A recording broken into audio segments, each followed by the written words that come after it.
जय हिंद प्यारे दोस्तों। बहुत बहुत स्वागत है आप सभी का आज की इस वीडियो में। और आज की ये वाली जो स्पेशल वीडियो है, ये वीडियो भी बहुत ज्यादा इंपॉर्टेंट होने वाली है क्लास 12th के पॉलिटिकल साइंस यानी कि आपके फेवरेट सब्जेक्ट जिसे हम हिंदी में राजनीति विज्ञान कहते हैं।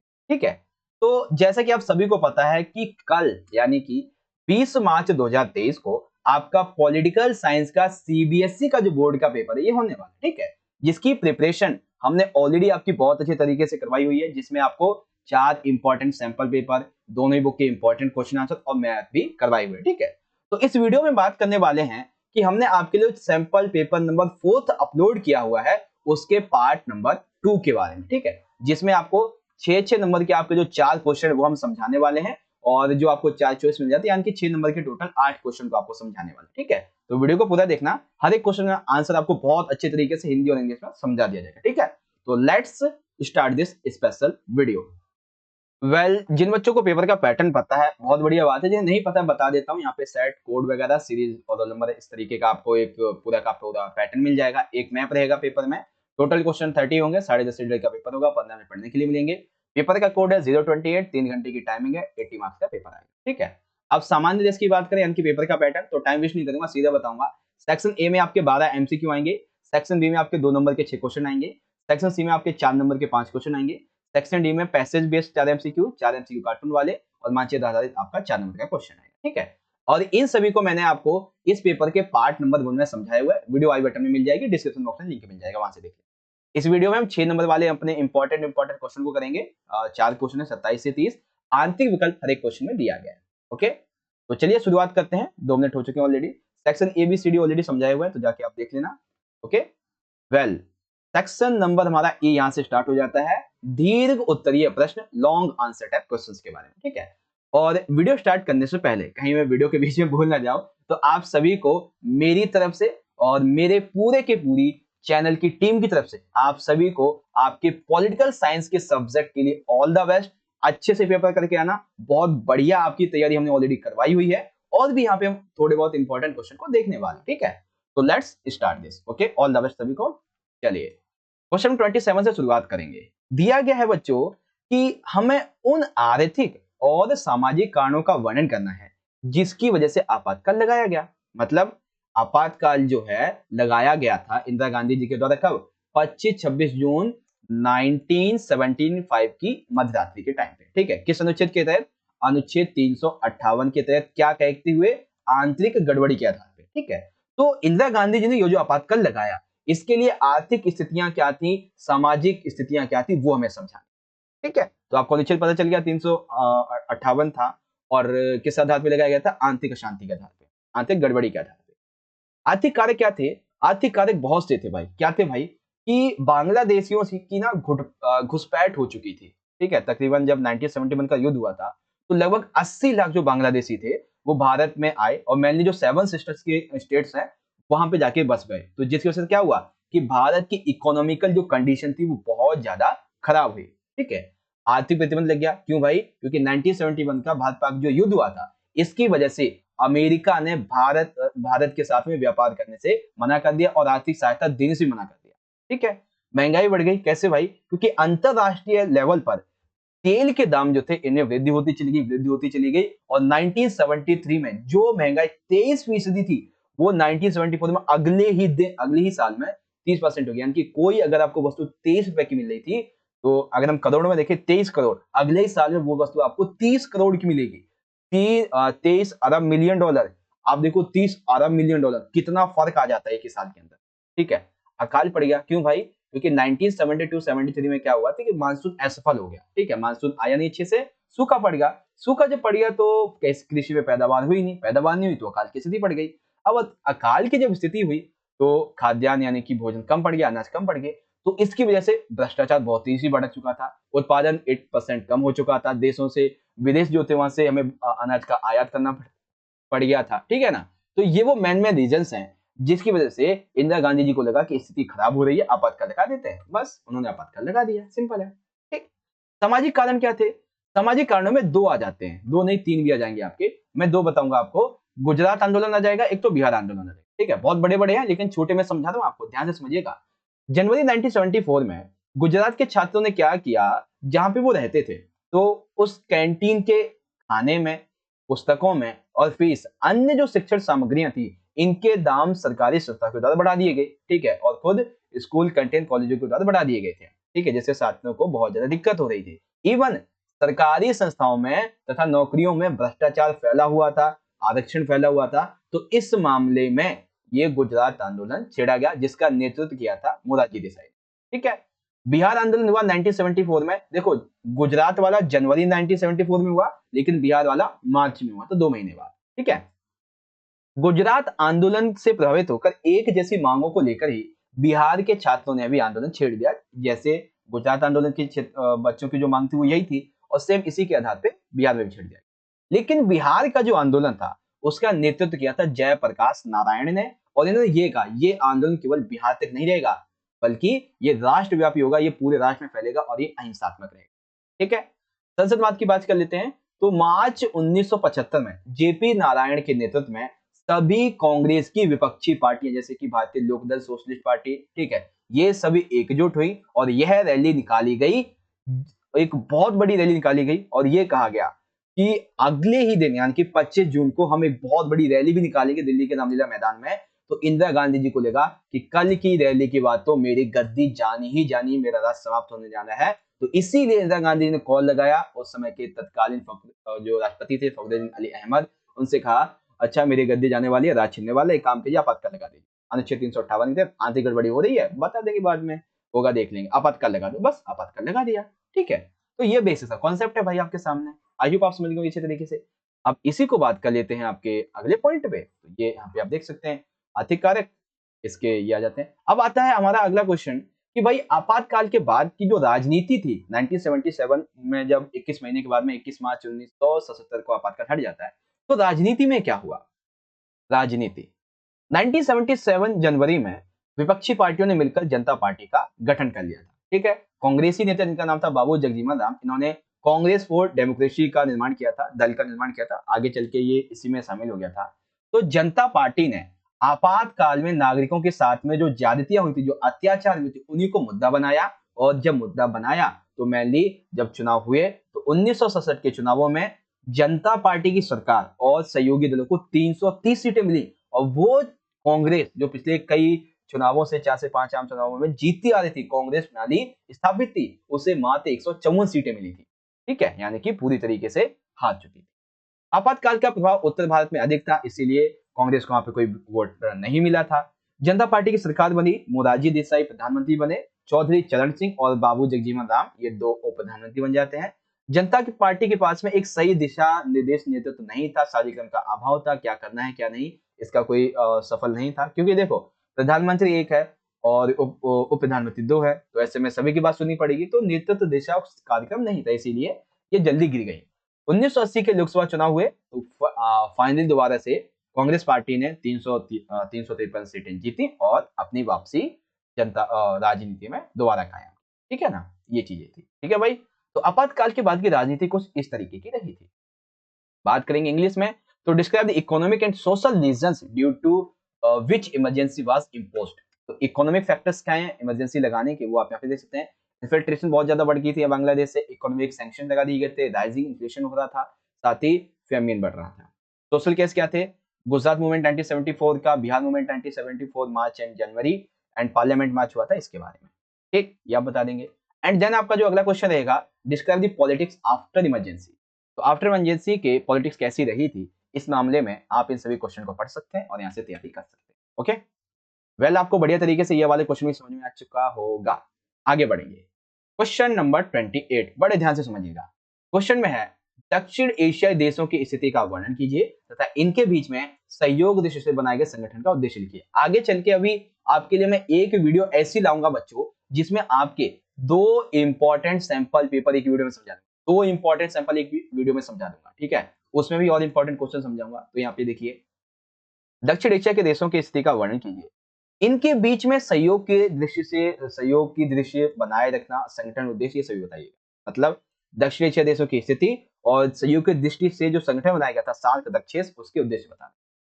दक्षिण एशिया के देशों की स्थिति की बात करें तो मुख्यतः इसमें टोटल जो थे वो पहले 7 देश शामिल थे, भारत, पाकिस्तान, नेपाल, भूटान, मालदीव, श्रीलंका और बांग्लादेश। लेकिन 2007 में एक नया देश अफगानिस्तान जोड़ लिया गया।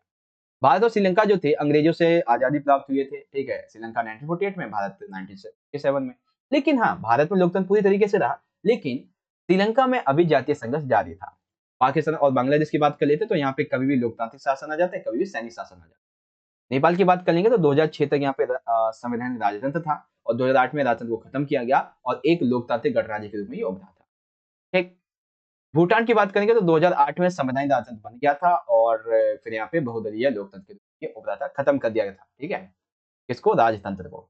फिर मालदीव की बात करें तो 1968 तक ये सल्तनत था, सल्तनत का राज था, लेकिन 1968 के बाद में गणतंत्र बन गया और अध्यक्षत्व को अपना लिया, सिंपल सा, ठीक है। अब दूसरा बात क्या था, दूसरा ये थी कि भाई इन देशों ने अपने सहयोग को बढ़ाने के लिए जो संगठन बनाया था उसका उद्देश्य बताइए। तो संगठन कौन सा बनाया था, दक्षेस। दक्षेस के उद्देश्य क्या थे, पहले ये देखो, दक्षेस का फुल फॉर्म होता है दक्षिणी या फिर दक्षिण एशियाई क्षेत्रीय सहयोग संगठन। इसकी स्थापना 8 दिसंबर 1985 को हुई थी, जिसका मुख्यालय नेपाल काठमांडू में स्थित है। दक्षिण एशिया के देशों के बीच में जनता के विकास एवं जीवन स्तर में सुधार लाना, ये इसका पहला उद्देश्य था। सांस्कृतिक और सामाजिक विकास, आपसी सहयोग में सुधार लाना, एक साथ मिलकर आर्थिक विकास करना, शांति व्यवस्था स्थापना करना, ठीक है, आपसी विश्वास बढ़ाकर व्यापार को बढ़ावा देना, आपसी एकता तथा विश्वास को बनाए रखना, ये कुछ रीजंस थी जो यहाँ पे किए गए, ठीक है। एंड देन आगे की बात कर लेते हैं। तो अगला जो क्वेश्चन है बच्चों उसको देखते हैं। देखिए टाइम कम है, इसीलिए मैं आपको सीधा पॉइंट टू पॉइंट आंसर बताने की कोशिश कर रहा हूँ, कोई कहानी नहीं बनाने वाला, ठीक है। उसके बाद, भारत की आजादी के बाद में इसके पड़ोसी देश पाकिस्तान के साथ में इसके रिश्ते खटासपूर्ण रहे, लेकिन धीरे धीरे इसमें माधुर्य गुण आया, समझाइए। बिल्कुल ठीक बात है भाई, पाकिस्तान में भारत के रिश्ते कभी खराब रहे लेकिन कुछ अच्छे भी रहे, ठीक है। जैसे कि खराब मुद्दे की बात करेंगे तो आजादी के बाद में जो हिंसा हुई थी, मारकाट हुई थी, तकरीबन 80 लाख लोग इधर उधर गए थे, तो मारकाट वगैरह हुई थी, हिंदुओं ने मुस्लिमों को, मुस्लिमों ने हिंदुओं को जो मारा था, जो हिंसा हुई थी, उससे दोनों देशों की छवि अच्छी नहीं हो रही थी, ठीक है। 1948 का कश्मीर मुद्दे को लेकर युद्ध हो चुका था। 1965 का गुजरात में कच्छ जिले की सरकारी सीमा को लेकर विवाद हो चुका है, युद्ध हो चुका है। 1971 में बांग्लादेश नया देश बना था तो उसको लेकर जो युद्ध हुआ था, और चौथा युद्ध 1999 में, जो 1999 में कारगिल युद्ध हुआ था, इन सभी की वजह से जो है, इन युद्धों की वजह से स्थिति अच्छी नहीं रही, ठीक है। उसके बाद में परमाणु हथियार भी आ जाता है, जैसे कि भारत ने 1998 में अपना परमाणु परीक्षण पोखरण में किया, तो पाकिस्तान ने भी इसी को देखते हुए अपना जो परमाणु परीक्षण था वो भी करना शुरू कर दिया, तो इसको लेकर विवाद हो गया दोनों के बीच में।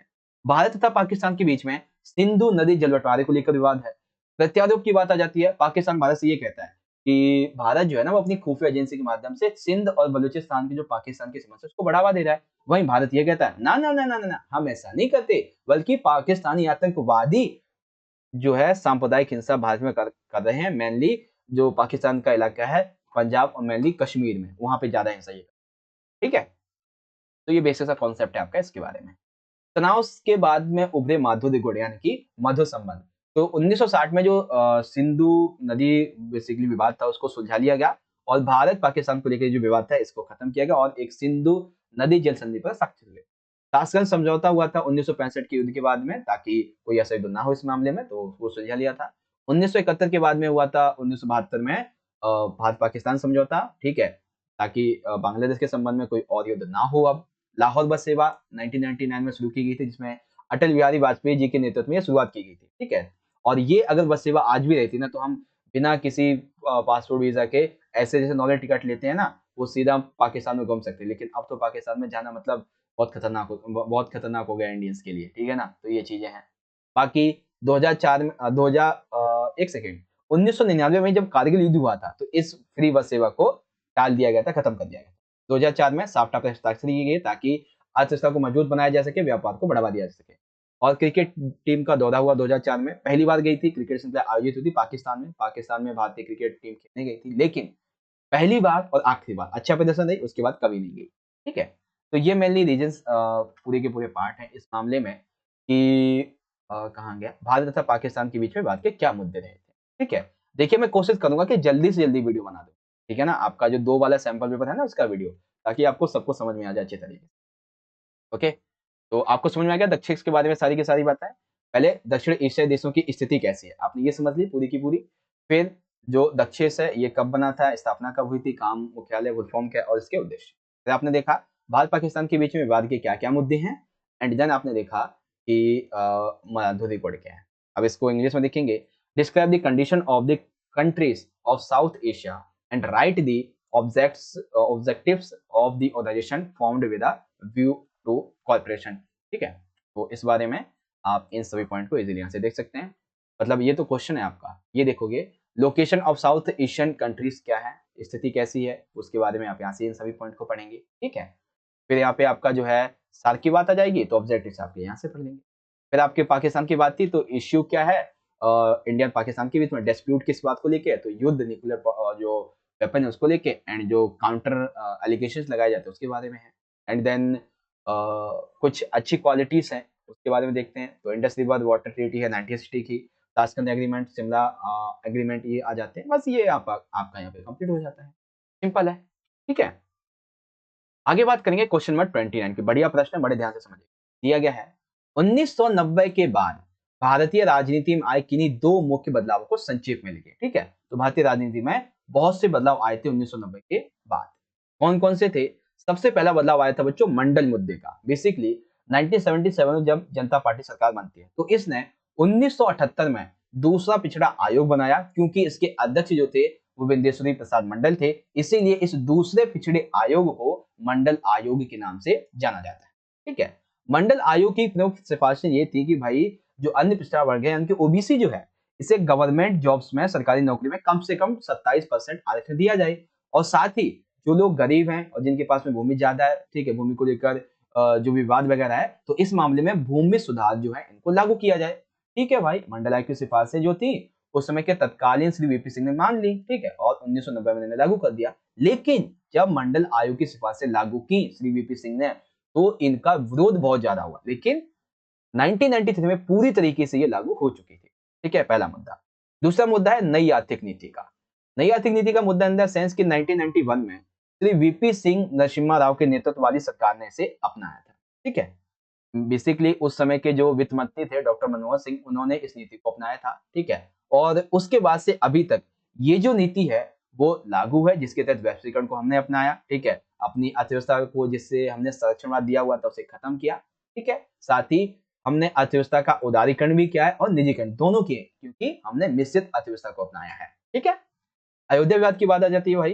तो अयोध्या विवाद ये था कि 16वीं शताब्दी में मीर बाकी के द्वारा अयोध्या में एक मस्जिद बनवाई गई थी। ठीक है, तो ऐसा कहा जाता है इस मस्जिद के बारे में कि यही जो मस्जिद बनवाई गई थी वो राम मंदिर को तोड़कर बनवाई गई थी। फिर ये मामला अदालत में गया, और अदालत में जाने के बाद ये मामला जब सुलझा, तो हुआ ये कि 1940 के दशक में इसे टाला गया। लेकिन जब दोबारा से इस मामले का ताला खुला, तो ये वोट बैंक की राजनीति बना, और फाइनली 6 दिसंबर 1992 को ये बाबरी मस्जिद का ढांचा तोड़ दिया गया, जिसके कारण देश में सांप्रदायिक हिंसा फैली, और 1993 में मुंबई में दंगे हुए। विवाद की जांच करने के लिए लेखांकन आयोग का गठन किया गया था। ठीक है, आगे चल के ये विवाद बढ़ता गया, और फाइनली कोर्ट ने फैसला ये सुनाया कि अयोध्या की जिस भूमि को लेकर विवाद है, वाकई में वहां पे राम मंदिर रहा था, और अभी राम मंदिर का निर्माण वगैरह चल भी रहा है, तो फैसला जो हिंदू धर्म के हित में आया था, ये चीजें थी। ठीक है भाई, तो समझ में आ गया आप सभी को 1990 के दशक की भारतीय राजनीति में आए मुख्य बदलाव। ठीक है, मंडल मुद्दा और मंडल आयोग की सिफारिशें, ठीक, नई आर्थिक नीति और अयोध्या विवाद। ठीक है, अब सेकंड क्वेश्चन क्या है? कांग्रेस की हार के साथ भारत की दलीय व्यवस्था से उसका प्रभुत्व समाप्त हो गया। बिल्कुल ठीक बात भाई। बहुदलीय शासन प्रणाली का युग शुरू हुआ। बिल्कुल ठीक। गठबंधन के युग के संबंध में कथन को स्पष्ट कीजिए। सिंपल सा हमें क्या बताना है, कांग्रेस जब हार चुकी थी, ठीक है, भारत की दलीय व्यवस्था पर उसका प्रभाव समाप्त हो चुका, बहुदलीय शासन प्रणाली का युग शुरू हो चुका था कांग्रेस की हार के बाद में।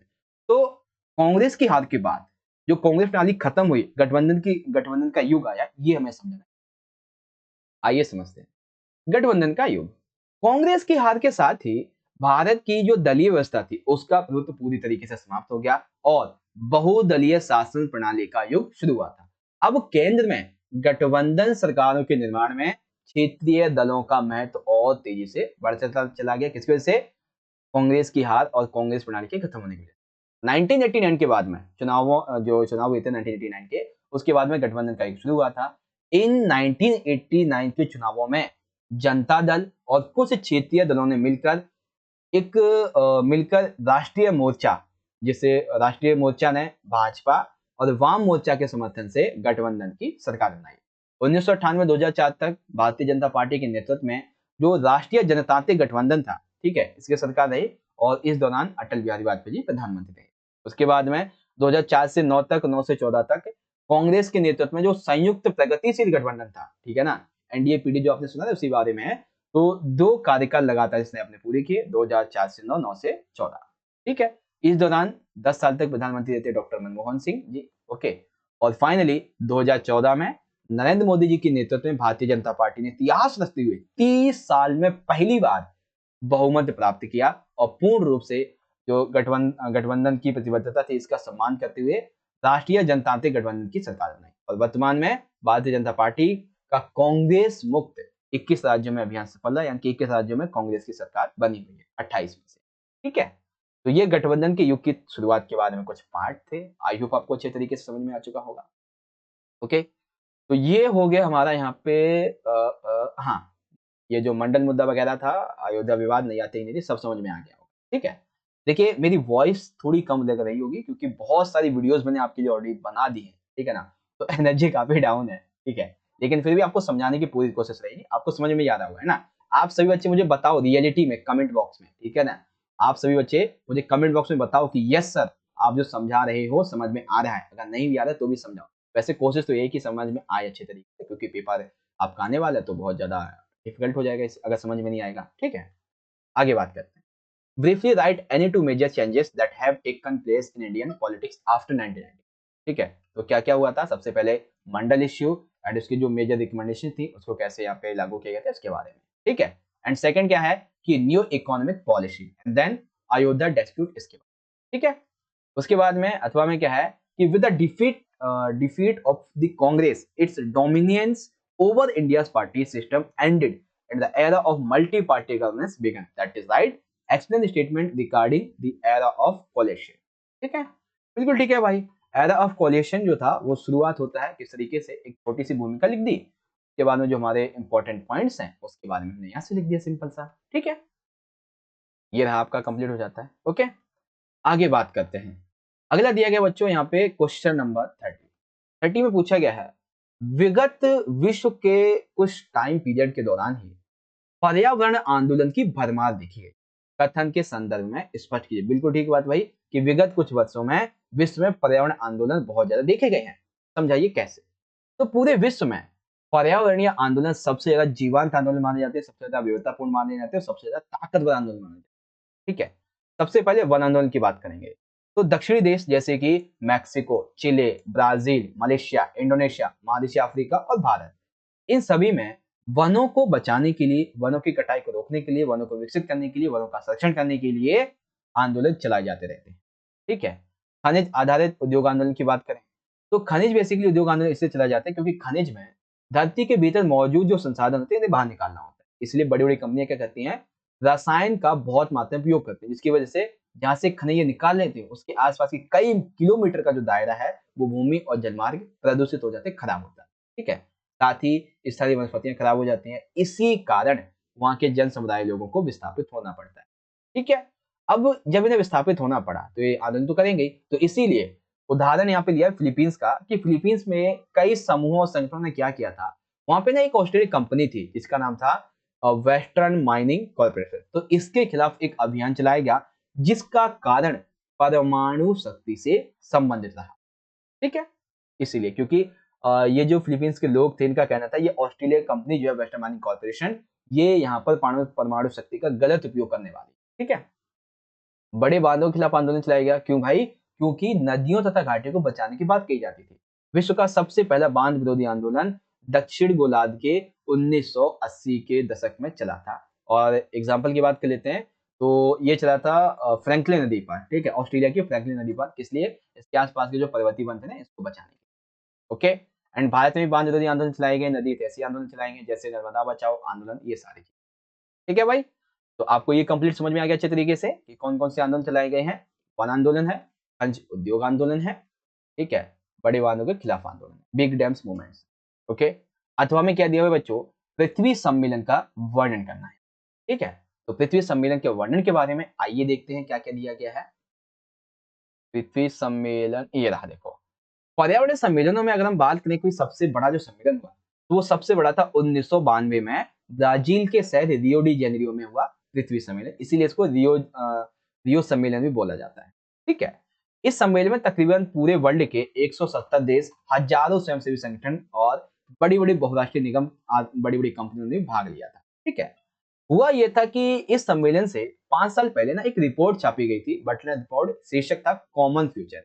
इसमें यह बताया गया था कि जो आर्थिक विकास अभी हम कर रहे हैं जिस तरीके से पर्यावरण को नुकसान करके, ठीक है, वो आगे चल के टिकाऊ नहीं होगा। और फाइनली जब रियो सम्मेलन हुआ तो इस बात पर प्रकाश डाला गया कि हाँ भाई, वाकई में ये जो विकास है हम जो कर रहे हैं वो अब सही नहीं होगा।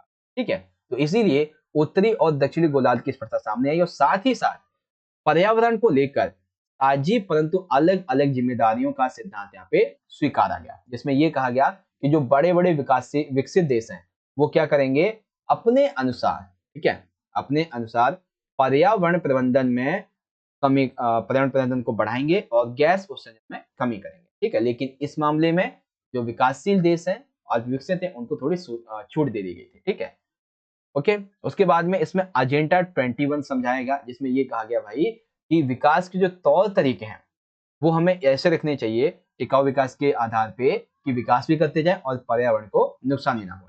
ठीक है, लेकिन इसका लोग कई आलोचक इसका बेसिकली आलोचना भी करते हैं। क्या कहते हैं कि एजेंडा 21 का जो झुकाव है वो बेसिकली पर्यावरण को संरक्षित करने के लिए नहीं है, ये जो विकसित देश हैं इनकी वृद्धि के लिए। ठीक है, और ये एक तरीके से हम कह सकते हैं कि भेदभाव वाला आंदोलन है। ठीक है, तो ये चीजें थी। आई होप आपको बढ़िया तरीके से समझ में आ चुका होगा। ओके, और एक चीज, रियो सम्मेलन में ना जलवायु परिवर्तन को लेके, जैव विविधता को लेके, वानिकी के संबंध में, पर्यावरण को संरक्षण के लिए, ग्रीन हाउसों के कम उत्सर्जन के लिए बहुत सारे जो नियम वगैरह थे वो इसमें लागू किए गए और बहुत सी कंट्री से आग्रह किया गया, उनको बेसिकली आदेश भी दिया गया कि तुम अपनी तरफ से पर्यावरण का संरक्षण इस तरीके से करोगे। ठीक है, तो ये पूरी की पूरी कहानी थी आपकी इस वाले पार्ट। ओके बच्चों, तो आई होप आपको समझ में आ चुका होगा कि पृथ्वी सम्मेलन क्या था ये आपका। ठीक है, पृथ्वी सम्मेलन समझ में आ गया। आगे बात करते हैं इंग्लिश में।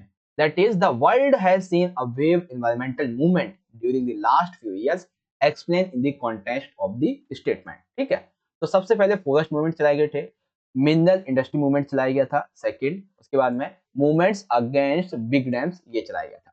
ठीक है, सेकंड क्वेश्चन क्या था हमारा, सेकंड की डिस्क्राइब द अर्थ कन्वेंशन या फिर अर्थ समिट। तो अर्थ समिट के बारे में आप देख सकते हैं आपके सामने, पहले आप ये 5 पॉइंट लिखेंगे। ठीक है, and then the last points are here. ठीक है, ये रहे 2 पॉइंट इधर हो जाएंगे और बाकी के पॉइंट आपके ये रहे यहाँ पे हो जाते। ठीक है भाई, तो पूरी तरीके से पार्ट 4 जो था, मतलब पार्ट 2 सैंपल पेपर नंबर 4 का, वो कंप्लीट हो जाता है। ठीक है, लेकिन फिर भी यहाँ पे मैं काम करता हूँ, आपको ना 2-2 नंबर के 4-4 नंबर के जो क्वेश्चन है वो इस पेपर में दिखा देता हूँ एक बार, ताकि आप उनकी तैयारी कर लेना अपनी तरफ। ठीक है, मैं समझा तो चुका ही आपको, जैसे कि ब्रिक्स का 13वां सम्मेलन कब और कहाँ हुआ, सबकी महत्वता देखिए। 13वां सम्मेलन कब कहाँ हुआ था ये आप देख लो। ठीक है, मैं क्वेश्चन दिखा देता हूँ अब आपको, जो आपके 2-2 नंबर के 4-4 नंबर के। अगर आपको ये समझने बढ़िया तरीके से, तो पार्ट 1 की वीडियो देख लेना, लिंक आपको आई बटन में डिस्क्रिप्शन में दे दूंगा। ठीक है, जैसे और क्वेश्चन था, भारत का जो परमाणु परीक्षण बच्चों ये बहुत ही कठिन परिस्थितियों में हुआ था। बिल्कुल ठीक बात है भाई, कैसे हुआ था ये आप देख सकते हैं। ठीक है, उसके बाद में यूनिसेफ की मुख्य प्राथमिकताएं क्या है, तो प्राथमिकता ये आ जाती है आपके सामने। फिर यहाँ पे इजराइल की आपको 4 सैनिक विशेषताएं बतानी है, तो आपकी 4 सैनिक विशेषताएं क्या आ जाती है। ठीक है, फिर भारतीय संविधान का अनुच्छेद जो 51 है ये समझाइए, तो ये आपका अनुच्छेद 51 आ जाता है। ठीक है, 18वां था, हरित क्रांति के कारण आर्थिक स्तर में खुशहाली आई। बिल्कुल ठीक बात है, इसके सकारात्मक परिणाम लिखने थे, ये मैंने आपको बता दिया था। ठीक है, देन यहाँ पे 4 नंबर के क्वेश्चन आए थे कि भाई जो असम आंदोलन चला था ये आपको समझाना था, तो असम आंदोलन कैसे चला था, क्या इसका प्रोसेस रहा था पूरा का पूरा, पिछली वीडियो में आपको समझा चुका हूं मैं बढ़िया तरीके से। आप जाके उसे देखो और अपनी तैयारी को और बेहतरीन बनाओ। ठीक है, फिर दिया गया था यहाँ पे आगे क्वेश्चन कि सोवियत संघ के विघटन के बाद में जो सम्मिलित गणराज्य थे इसमें क्या क्या परिवर्तन आए थे, जैसे कि गृह युद्ध, बगावत, बाहरी ताकतों की दखलअंदाजी। तो हिंसक अलगाव आंदोलन चले थे बच्चों, कहाँ कहाँ पे, चेचन्या और दागिस्तान में। गृह युद्ध हुआ था ताजिकिस्तान में और मध्य एशिया में, जॉर्जिया में, अजरबैजान और अर्मेनिया। ठीक है, जातीय संघर्ष जो था वो गृह युद्ध की ओर चलता चला गया, जैसे कि यूगोस्लाविया कई प्रांतों में टूटा था, जैसे बोस्निया हर्जेगोविन, स्लोवानी, क्रोएशिया। ठीक है, ये चीजें थी। बाहरी ताकतों की दखल अंदाजी हुई तेल वगैरह संसाधन की वजह से, ये चीजें थी। ठीक है, फिर यहाँ पे भारतीय वेदांत का मतलब था दिल के 2 टुकड़े हो जाना। ये 6 नंबर का क्वेश्चन है, आपको समझा चुका हूं मैं बढ़िया तरीके से, तो आप इजीली यहाँ से देख सकते हैं। ठीक है बच्चों, तो ये रहा आपका, और उसके बाद में देखते हैं कि अगला क्या है। ठीक है, भारत की सुरक्षा नीति के प्रमुख गठन क्या थे? तो पहला घटक क्या है? सैन्य क्षमता मजबूत करनी चाहिए। दूसरा घटक है बड़े-बड़े अंतर्राष्ट्रीय संगठनों से अपनी संस्थाओं से अपने देश को जो है मजबूती और संबंध स्थापित करनी चाहिए। तीसरा घटक देश की अंदरूनी समस्या को सुलझाओ, साथ ही जो हिंसा अलगाववादी फैलता है उसको दूर करो। चौथा घटक ऐसे ही विकास करो ताकि उसका फायदा सभी जो देश के नागरिक हैं उनसे, ठीक है? वैश्वीकरण एक ऐसी प्रक्रिया है जिसने देशों की अर्थव्यवस्था को मजबूत भी किया है और तोड़ा भी है। तो हमें वैश्वीकरण के आर्थिक परिणाम बताने हैं, ठीक है? तो ये आपके सामने आर्थिक परिणाम आ जाते हैं जिसको मैंने आपको पिछली वीडियो में समझाया हुआ है और वो पॉजिटिव हो गए, ये नेगेटिव हो जाते हैं इस तरीके से, ठीक है? फिर आपका यहाँ पे जो है सेक्शन डी आ चुका था जिसमें यूएनओ के बारे में कुछ क्वेश्चन थे। एग्जाम्पल के लिए लीग ऑफ नेशंस का जन्म कब हुआ था? 1929 में। यूएनओ की स्थापना कब हुई थी? 24 अक्टूबर 1945 को। संविधान संघ का सबसे अधिक दिखने वाला चेहरा होता है महासभा का महासचिव, ठीक है? उद्देश्य इसके जो है वो सभी शामिल हो जाते हैं, ये समझा चुका हूँ आपको। फिर आपका मैप आ गया था बच्चों। अब जैसे इंडिया के मैप में यहाँ पे टोटल 5 है, आएँगे टोटल 4 और मैप को भरना कैसे होता है, ये भी मैं आपको समझा चुका हूँ। जैसे कि हमें दिया गया है कि वह राज्य जहाँ पे 2002 में ना गोधा नामक हिंसक घटना हुई थी, तो वो राज्य कौन-सा है? गुजरात है। अब गुजरात के लिए हमें साइन क्या दिया गया है?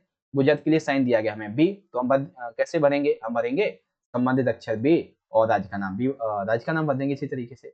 दूसरा पॉइंट क्या था कि भाई वह राज्य जिसे पहले मद्रास कहा जाता था, तो मद्रास यहाँ पे देखेंगे ई दिया हुआ है, तो साइन दूसरे के लिए ई हो जाएगा, नाम आ जाएगा तमिलनाडु, साइन ई तमिलनाडु। 4 नंबर का आपका आएगा, इस तरीके से आप देख लेना, ठीक है? मैं समझा चुका हूँ आपको इससे पिछली वीडियो में, ओके? उसके बाद में फिर आपका ये जो है चित्र वाला क्वेश्चन आ गया था, जिसमें ये जो व्यक्ति हैं सभी के सभी ये पलायन करके जा रहे हैं तिब्बत से, ठीक है?